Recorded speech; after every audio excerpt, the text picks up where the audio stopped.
ছাগলকে মোটাতাজা দেখাতে পাইপ দিয়ে জোর করে পানি খাওয়াচ্ছেন মালিক চান বাদশা। অমানবিক এই ঘটনা ব্রাহ্মণবাড়িয়ার বানসারামপুরের রূপসী বাজারের। সামাজিক যোগাযোগ মাধ্যমে এ ভিডিও ছড়ানোর পর গা ঢাকা দিয়েছেন অভিযুক্ত চান বাদশা। অবলা প্রাণীর সাথে এমন নির্মমতায় ছাগল মালিকের শাস্তির দাবি জানান স্থানীয়রা।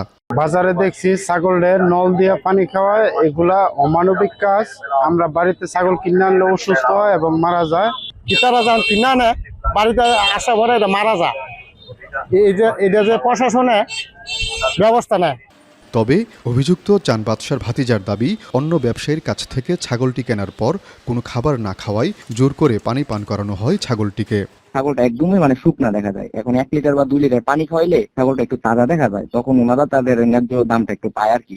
এদিকে অভিযুক্ত চান বাদশাকে গ্রেপ্তারের চেষ্টা চলছে বলে জানিয়েছেন জেলা পুলিশ সুপার। বিষয়টি আমাদের নজরে আসার পর আমরা বিষয়টি নিয়ে তদন্ত শুরু করি এবং আমরা যে 2 জন ব্যক্তি এই কাজ করেছিল আমরা তাদেরকে শনাক্ত করতে সক্ষম হয়েছি এবং তাদের বিরুদ্ধে যে আইনগত প্রক্রিয়া এটা অব্যাহত রয়েছে। কোনো প্রাণীর সাথে এমন নিষ্ঠুরতা যেন না ঘটে সে বিষয়ে পদক্ষেপ নেয়ার দাবি এলাকাবাসীর।